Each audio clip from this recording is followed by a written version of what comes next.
اصلا شما چی کنید؟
خانم حراج 290 دارم.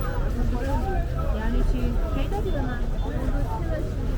هر جور میخوای بگی بعد بیارم.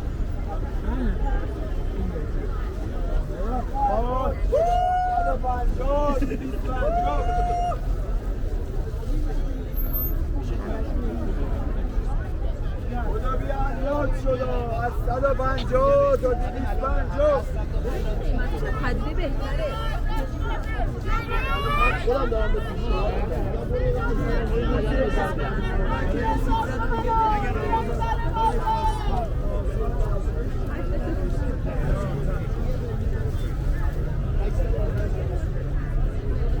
مسواک به قصه تا 50,000 تومن ها بره.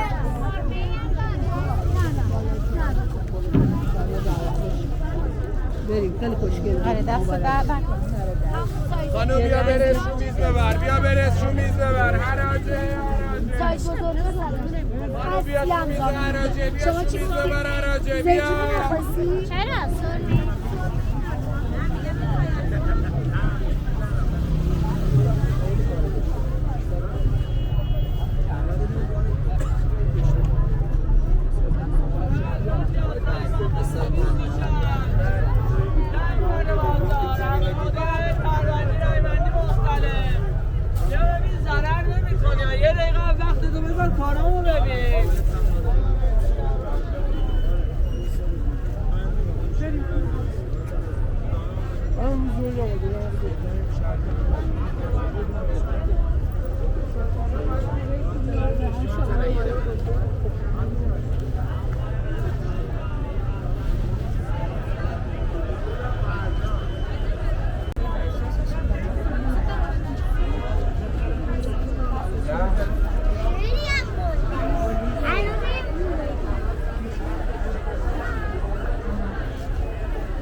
گلپی وای وای وای